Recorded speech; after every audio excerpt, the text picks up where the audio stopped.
You are listening to Bridging the Gap, the podcast where we talk about businesses going global with the help of localization. Stay tuned to meet the marketing, product, and software experts that make brands international and learn strategies to speak your customers' language. Hi Marta, how are you today? Hi, Honza. A lot of technical difficulties to start today, but we are here. We're finally here recording the podcast again. How are you doing? Yeah, I'm great. I'm really looking forward for today's episode because we have a very special guest today. His name is Itamar Gilad. He's a product management coach and speaker. He's a writer known for his evidence decision making and a product strategy.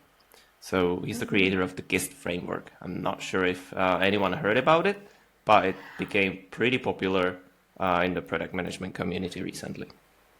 Yeah, there are so many frameworks around and so many letters, and people get confused with them. But we've actually seen GIST in action in the last year in Localazy, so I know what it is because of that. Yeah. Yeah, excited to talk about it. And a little bit more about Itamar. He has a lot of experience, around 20 years of working in tech, including roles at Google, Microsoft, and he worked on products like Gmail and Google Workspace, etc. So he's pretty experienced. So I would be really interested about his opinion on the framework and what he has to talk about, what he has to say about it. Yeah, I'm really interested to hear about this. So let's hop right in. Hello, Itamar. Nice to meet you. And thank you for joining us. Hi guys, thanks for inviting me. It's a pleasure. I've been a huge fan for over a year. I've read all your books and blog posts. Sorry for starting straight away, but what does it mean to be evidence guided? First off, you are one of my early readers of the book, so thank you for the feedback and for all the support over the years. What does it mean? For me, it's a little bit like working a little bit more like scientists and judges in court and doctors rather than just production line workers. It's basing your decisions. You should still use your judgment, but not just entirely on opinions and sparse data and consensus and politics, but actually combining the two.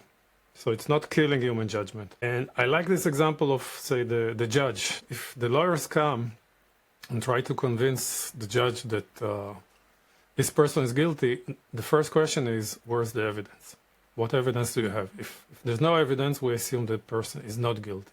If you go to a doctor and you complain about some symptoms, if the doctor says, all right, go ahead, have a lobotomy, you probably will not want to use the services of this doctor anymore because they're not doing their job. They first need to send you to a battery of tests, and based on the data, they will kind of confirm or refute their hypothesis.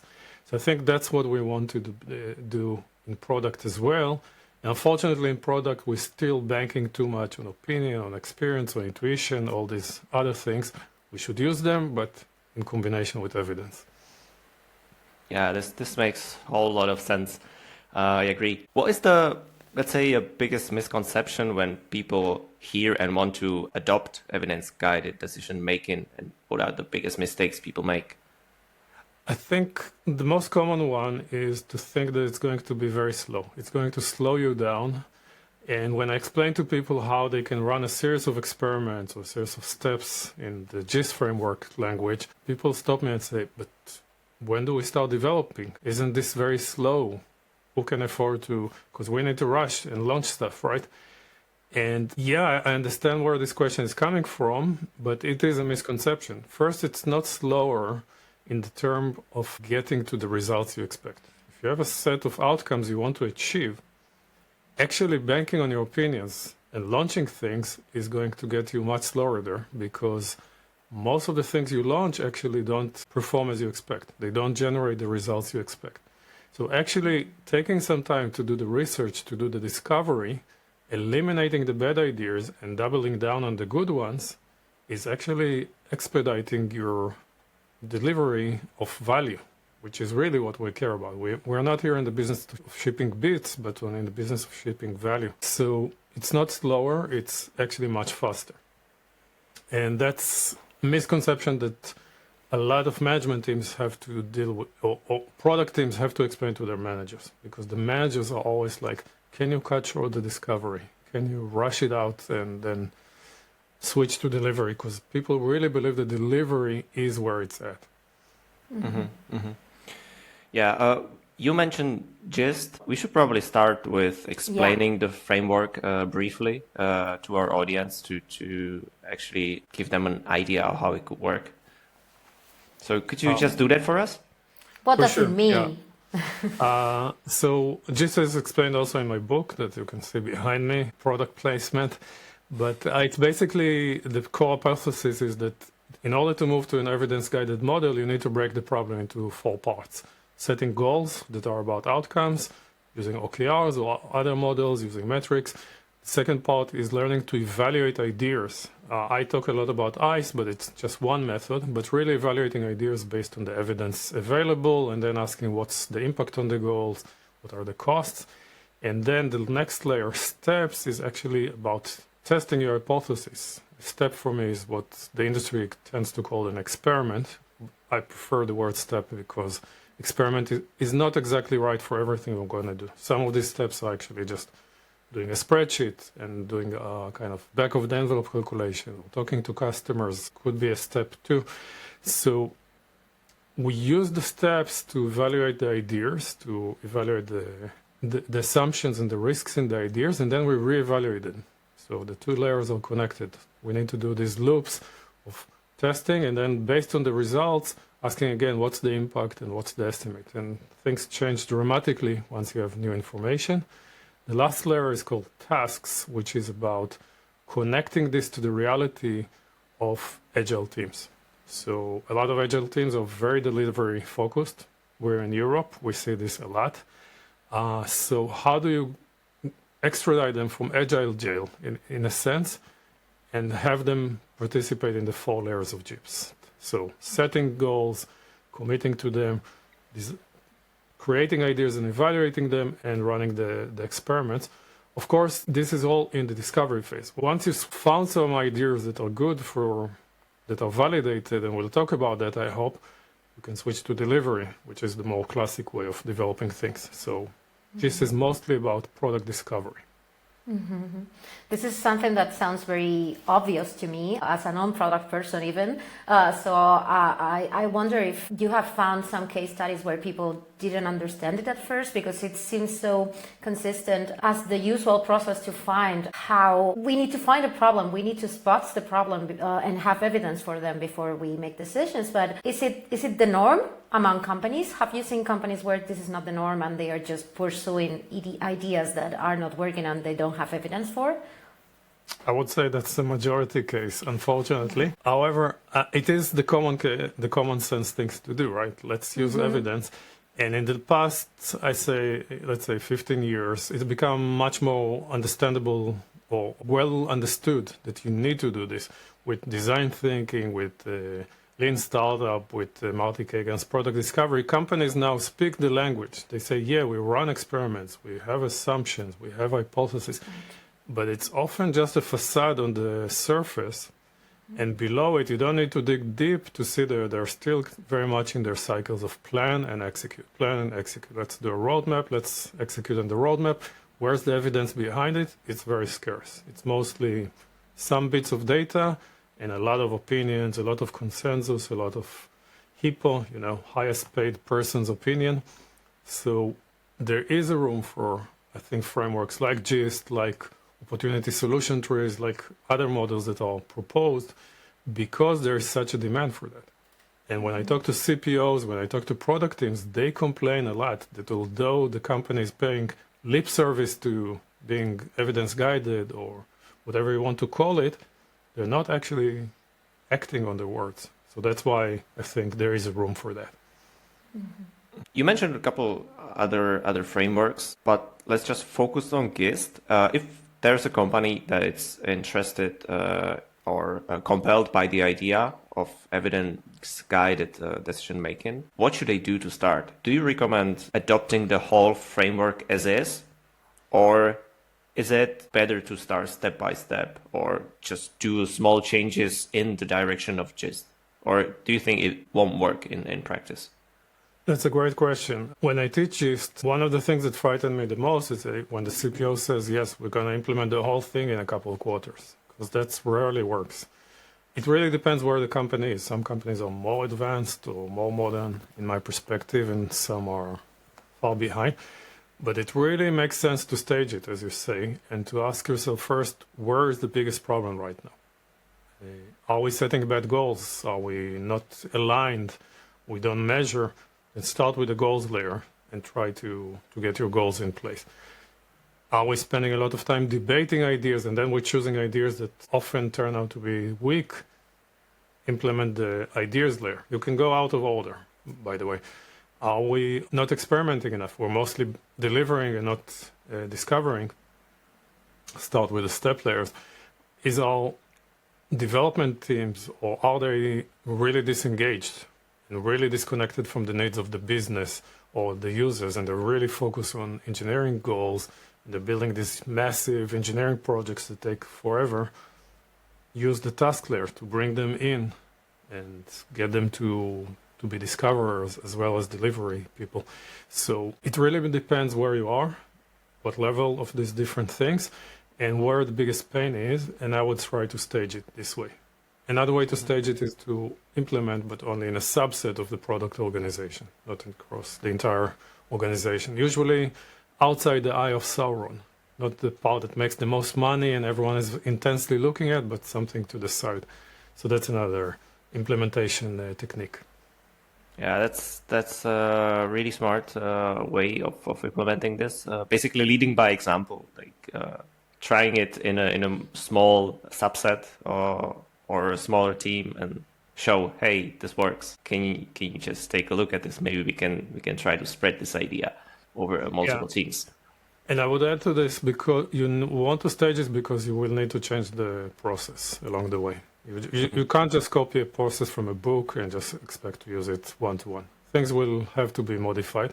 So this gives you some chance to run it on these test groups, and then they can bring the process they developed into the organization. Absolutely. As is with any other framework. It's just a set of rules, and I understand GIST framework to be the same. Basically, these frameworks give you guidance, and you should adjust it according to your team needs or specifics of the problem you are working on. That's correct. Yeah. Again, we've been talking about frameworks. Maybe we could, for people who are using different type of work organization, different frameworks, maybe we could try to compare this GIST framework to opportunity solution trees. Maybe they don't compare, maybe they align. I'm not sure. At the beginning, you mentioned OKRs. So how does it all fit together? Is it complementary, or is it just one choice? Or how would you go around it? Because, like these days, product management world is full of frameworks. So how would you fit GIST into the other things that are like surrounding us? So I will start off by saying that GIST is more of a meta framework. It brings in other frameworks into these 4 layers. Some things are new that I created, like the confidence meter, but many things I just borrowed from tried and tested things. And one of these things is OKRs. So at the goals layer, I'm a big fan of OKRs when implemented right. Unfortunately, most companies get it wrong, not their fault. Not just because I'm super smart and I know something they don't. It's just that OKRs are very easy to misuse or abuse or overuse. So there are some hard and fast rules, and I try to give some of the guidelines in the book. But OKRs are a great container for goals, and they really are built for alignment, top down, bottom up, and across. So OKRs and GIST are actually, OKR is embedded in GIST in a sense, if you like to use OKRs. Opportunity solution tree is a very similar model in some senses. By Teresa Torres, is very popular in the industry today. It starts like GIST with goals, and it leads through kind of a tree structure, which is similar to GIST, to action. So What I call ideas, Teresa calls solutions. What I call steps, she calls experiments. There is a lot of similarity. I have the task layer that she doesn't include. But the key difference is that for Teresa, there's another layer in the middle, which is the opportunities, which are, if you dig a little bit deeper, in my opinion, it's actually what we used to call user problems. You go out, you interview users, you observe them, you run usability tests, and based on that, you understand what are the needs of the users, and that you can organize in a hierarchical structure and kind of pick and choose which problems to solve. I love this. I think this is a really useful technique. I met so many companies that are using it and loving it, and I think it's a nice add-on to GIST. The thing about GIST is that it doesn't really dictate one research method. For me, this is a research technique. This is kind of the point of research is to generate ideas. Once you have a goal, you need to find some viable ideas to address the goal. And this is a wonderful way, and usually it generates really good ideas. But sometimes ideas come from technological research. Like an engineer actually discovers that if you do this with your product, something miraculous happens. Multi-touch is an example of that. Or competitive analysis can give you ideas, or market research in general can give you ideas. So just doesn't dictate. I just say do research, very, very important before you dive into ideas. You can use Teresa's technique, you can use any other one. And basically then just evaluate your ideas based on the evidence. And in that, I think Teresa and I agree. So it's compatible, I think. Long answer for the question. I'm personally curious because when we started using GIST at Localazy, I had a hard time knowing how to catalogize the evidence and how to distinguish between something that was intuitive and something that had data, you know. So how do you distinguish with that? For example, there are instances when you don't have enough evidence, but that doesn't mean there's probably no value. How do you really know how to distinguish and rate those problems to know they are worth pursuing? All right, so I think there's two components in your question. One is how to know what evidence weighs more than others. So if I go and I talk to three customers and they all say the same thing, they all tell me they have the same problem or they all ask for the same feature, that's evidence. On the other hand, if I run a survey and I ask a question to 200 customers, that's evidence. On the other hand, if I build a longitudinal test and 100 customers are using my product for 2 weeks, that's evidence, and I can go on and on. So there's a lot of them, but they're not all created equal. And that's another concept we can take from science and medicine. Not all evidence is strong. Some evidence is weak, it's directional, it's supporting our ideas, and that's good because the weaker forms of evidence are usually cheaper to get. So we can start with those.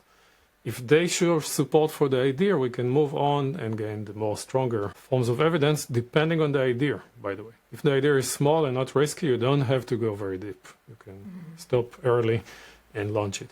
If the idea is small and a little bit risky, you do surface some risks there, go ahead and do the right level of testing to validate your assumptions or to eliminate the risks before you launch. If it's big and risky, you want to take your time and do much more testing. So that's part one. In order to deal with this, I created a tool called the confidence meter. Maybe you can show it later on the screen or share it with your audience. It basically works like a thermometer. It goes from very low confidence to high confidence, and along the circle, along the gauge, there's different classes of evidence you might find. Starting from your own personal opinion as the creator of the idea, you're a smart person, you had many good ideas, that in my tool gives you 0.01 out of 10. Why? Because every bad idea that ever existed, someone thought it was brilliant. We're really bad judges of our own ideas. And then you can go and show that the industry thinks that your idea is great because there's some buzzword that's very weak evidence still. Or you convince your team, still pretty weak evidence. Then you do some evaluation on paper, you do some back of the envelope calculation, a little bit stronger. Then you go on and start collecting data. Data could be anecdotal, like we said, the three customers. It's a very common pattern that the CEO or the CPO speak to three customers, and based on that, the whole roadmap is designed. And that's really could be just finding patterns in the noise, because this is anecdotal. It can be very different. Or you can find market data, which is much broader data sets coming from much deeper analysis. But then the most strong forms of evidence are tests. Tests are about building a version of the idea and putting it in front of users and measuring the results. But even among tests, there are many different classes. The first ones are just faking it with fake doors and concierge tests, and then there's mid-levels, high-level tests, experiments, which for me are A/B split tests that have a control element. The launch can be a test.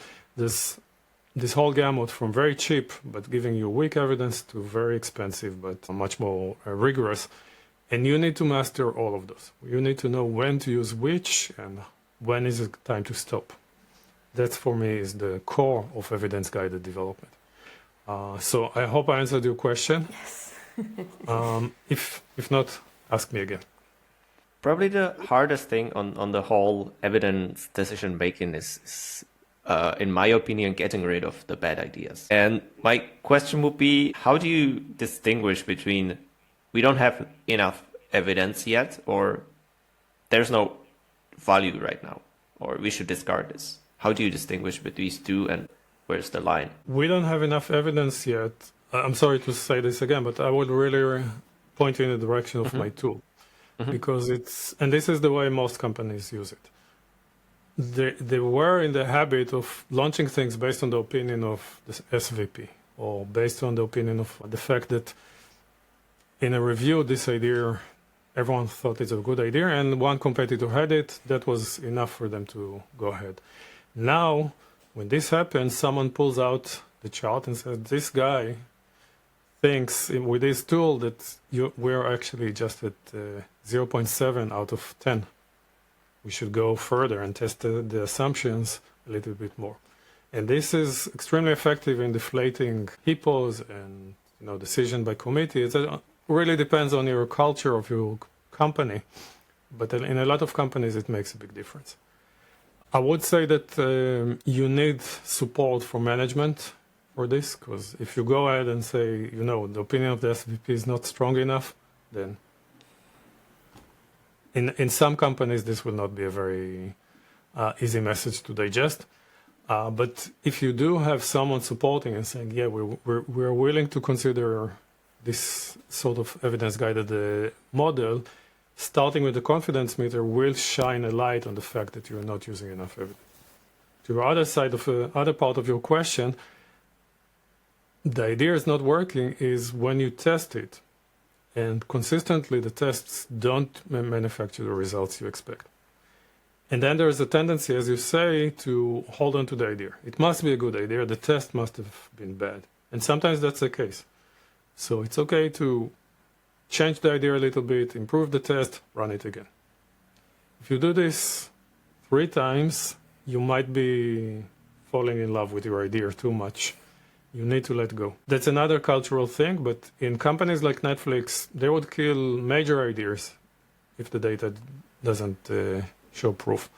And I think that's the right mindset in every company. So it's something that takes time to adopt, but you need to be objective and to look at the evidence and make hard decisions.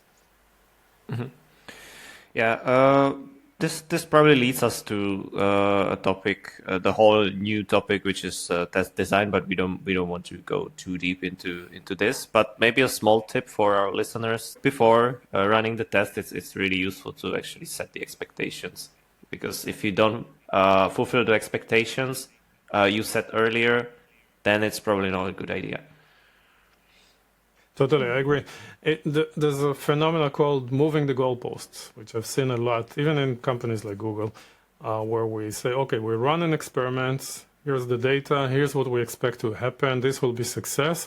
Then you see none of this, but some other improvement, some other metric improved, and then the director of product comes over and says, all right, success, let's continue. So basically we changed the goal all of a sudden. All of a sudden we found some positive light even in this failure because it didn't really succeed.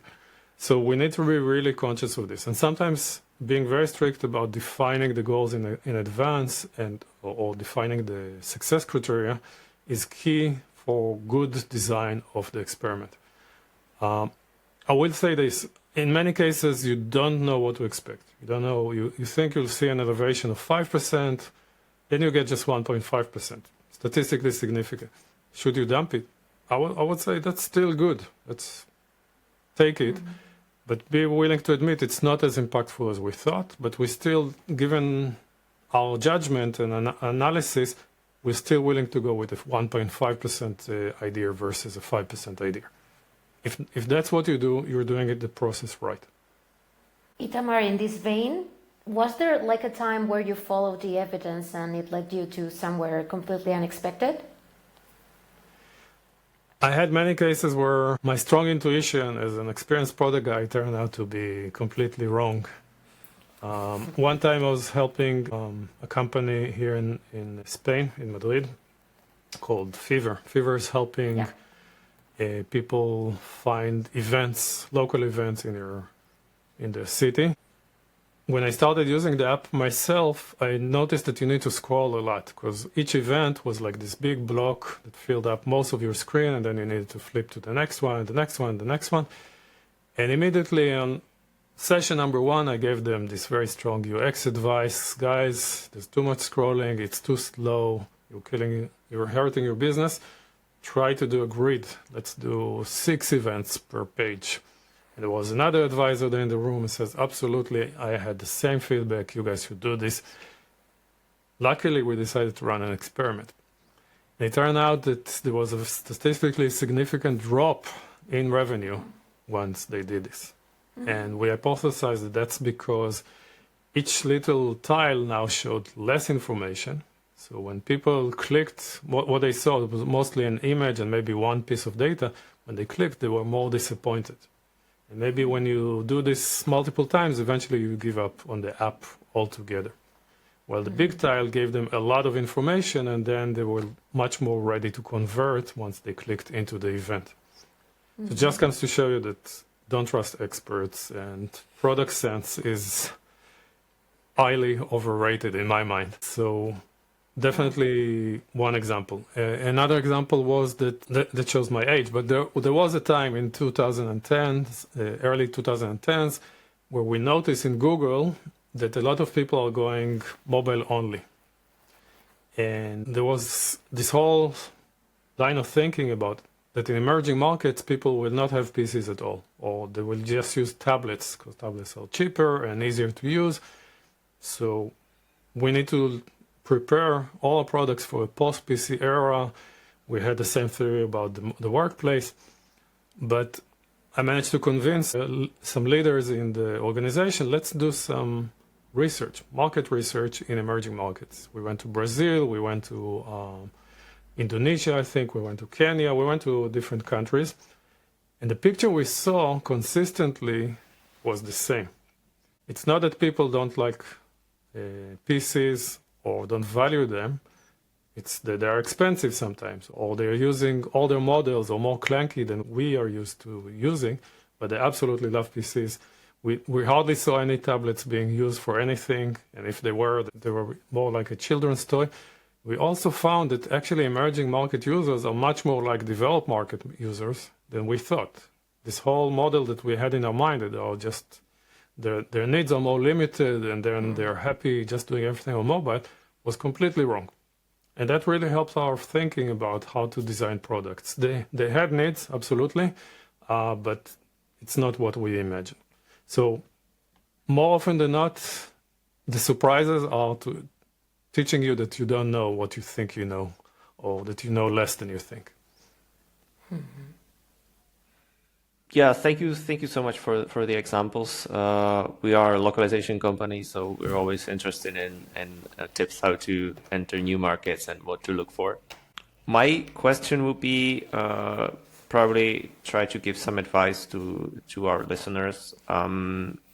how would you apply evidence-guided thinking to decide which markets to enter first? Let's try some examples.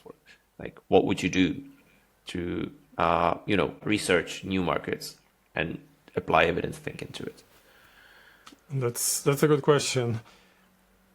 I'm a big fan of goals. I think you always need to start with your goals. Why are you going into these new markets? Is it because you want a broader user base? Is it because of revenue or profit? Is it because of strategic reasons? You need to have a foothold in a particular continent or a particular market in order to drive your other product. There could be any number of reasons that make market A attractive, but for reason X, but unattractive for reason Y. What I see a lot is companies not thinking about their goals before they charge forward and say, okay, we have to be in India, we have to be in China, we have to be in Southeast Asia, whatever it is. Think first what you're trying to achieve and then decide. Then you need to start sensing the market. And there's no replacement to going out and talking to people there. So this could be initiated interviews, or you can go to a conference or to an event where your target market people are there and you can just intercept them in the hallway and just chit chat for 15 minutes and it will come up loaded with information. You can do research, like initiated research like we've done in emerging markets. You can run surveys. You can buy a lot of data or obtain a lot of data, demographic data, etc. about the market. You can do competitive analysis. There's all sorts of data that you should start researching. And this is before discovery. This is just ground research. And already this will give you some ideas which market is probably more ripe, has the problems that you need, will give you what you need to grow.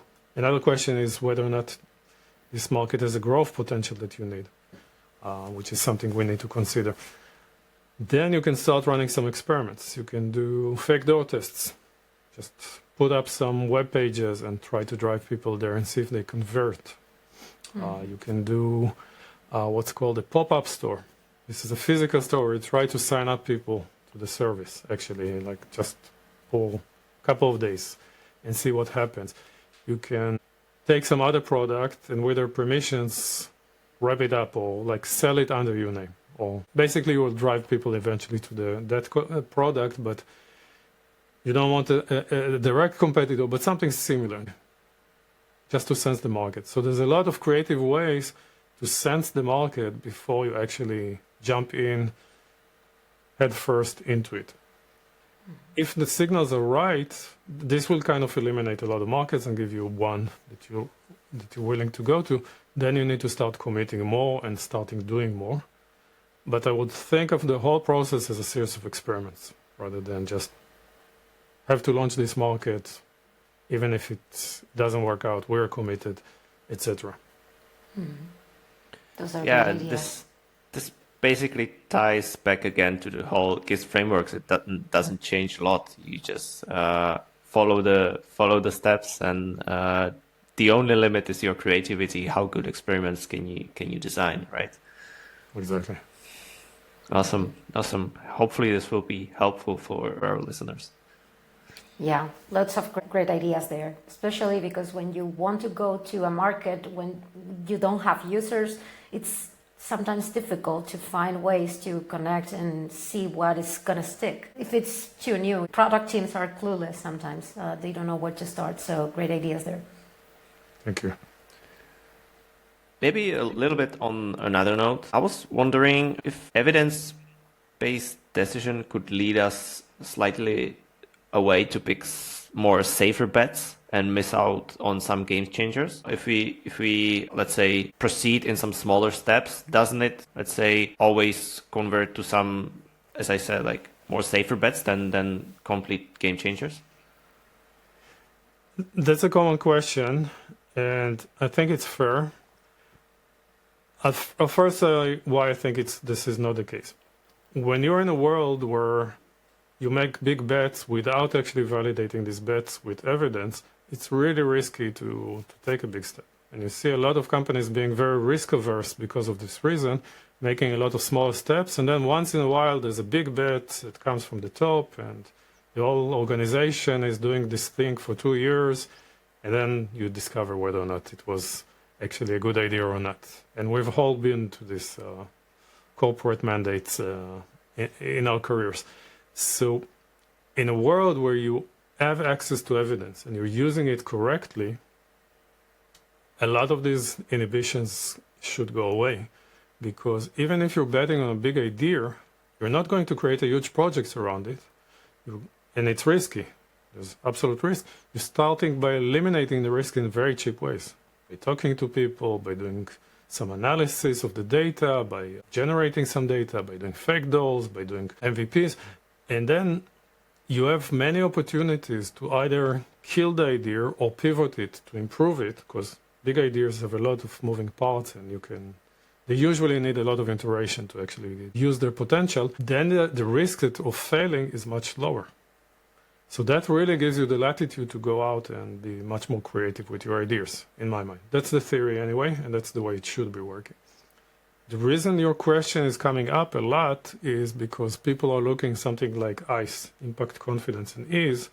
And ICE is a very simplistic formula. I mean, I like it, but the formula of the ICE score itself is factoring the 3. And it's kind of favoring the ideas that are high impact, low effort, or high ease, if you use the terms of ICE, and have higher confidence. So they say, this will just optimize for the cheap things that are high confidence, right? And it's true. If you're just using the formula, if you're just the only column in the table you're looking at is the I score, you might be biased for cheap and safe things. But I highly recommend against this. I think this is not the way to use ICE. You should use ICE by calculating the 3 elements, but don't trust the I score too much. That's not really how it should be. I think you should always think about this as a series of funnels. There's the initial funnel where you want to push a lot of ideas, low confidence ideas, and validate them to a certain level. Then you have a second funnel where you're doing much heavier tests, and those require often engineering resources. And in those, you want to put in ideas that are slightly higher confidence, and bring them to even higher confidence. And then you have the third funnel, which is kind of delivery, and that's the most expensive. So absolutely, you want to give the low confidence ideas a lot of chance. If you like an idea, but you just don't have any evidence, that's not natural, because a lot of ideas start out this way. You should give these ideas a chance. So don't be strictly just sorting by ICE score and eliminating things that are low on evidence. That will go against the system, in my mind. So this, again, I would say an important differentiation between different types of ideas. You call them funnels. In your book, you mention ideas bank. So just to clarify, in the idea bank, do you put only the new ideas, the ideas that are not having that much evidence, or do you put only ideas that already went through some steps of the funnel into the idea bank? I think the idea bank is a repository, but you can actually split it into sub-idea banks. And the ideas actually, in my mind, could go through states. Just like bugs, if you do bug processing, you have this huge bug database, but then the bugs themselves are in different states along the path, right? So there's an initial state of ideas you haven't looked at yet. I call them untriaged. You can use your own names and create your own states, obviously. Untriaged, we don't know about them much. We put them in a separate mini idea bank, and we just want to go over them repeatedly and consistently, because the people who propose these ideas expect us to do something with them. But most of the time, the result of just even the initial evaluation, which we use maybe some quick data pools, some back-of-the-envelope calculation, and our judgment, will be to park most of these ideas, because most of these ideas right now are not relevant. Maybe in the future, but for now we can park them. A smaller subset, which I call candidates, you want to go deeper. For those, you want to run some data analysis, to do some surveys, to gain some more confidence about them. And a subset of those will travel further and become the working sets that you are actually developing. That's also a function of your goals right now, because You only want to pick those ideas that serve your current goals. And then those ideas will eventually make it into the delivery or a subset of those. So you can use one idea bank with different states to implement this, or you can implement different idea banks. It's up to you. Yeah. So guys, we are actually running out of time. Jan, if you have any other important questions before we wrap up? Yeah, we could go much deeper because this is an exciting topic. Hopefully, we gave at least the basic idea to our listeners.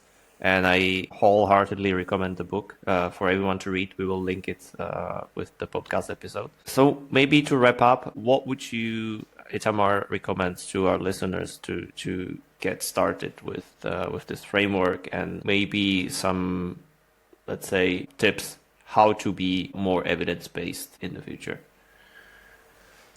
I would say you need to educate yourself a little bit about how it works. It could be my book, it could be other books. There's so many out there on this topic. Marty Kagan's books are great. The Lean Startup is very important.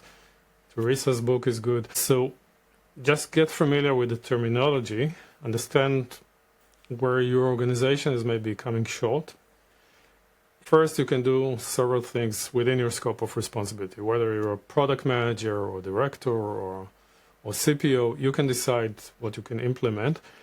Part of the change will be cultural as well. You need to realize you need to change how your company thinks. So you need a strategy to do this. Again, in my book, I suggest some ideas. And I would think that you should strive to have attainable goals. So by the end of the quarter, we'll start using outcome OKRs, or by the end of the quarter, we'll run more experiments. Whatever it is, you can set meta goals for gradual improvement. Don't try to jump from 0 to 100 and then get very frustrated. And sometimes you want to do incremental improvements every month, setting a little target. You know, the concept of Kaizen from the Toyota production system. So gradual improvement, incremental changes, and gradually you'll find yourself in a better and better place. Awesome. Brilliant. Yeah. Thank you, Itamar, for your insights. I wonder if you can tell us where everyone can find you online so they can check out your book and your resources. Absolutely. So my website is itamargilad.com, just like my name. And underneath it, there's a couple of pages. There's a /resources where you'll find free downloads of most of the things I mentioned and some others, including the confidence meter, including the after framework that kind of lists the different types of experiments or steps that you can run, and other topics. And I also have a newsletter. So if you go /newsletter, you'll find where you can get some of these things on an ongoing basis for me, because I keep launching new ones. Wonderful. Thank you so much for taking the time. Thank you guys for inviting me. Thank you for being with us. Well, we will leave all the resources down in the description box, and we hope you enjoyed this episode. See you soon, and thank you, Itamar, for being with us. Bye-bye. Bye. Bye, guys. If you like this episode, please follow our channel and add it to your favorites so you don't miss the next conversation. You can also follow us on LinkedIn and YouTube for updates and bonus content. Until next time, stay curious!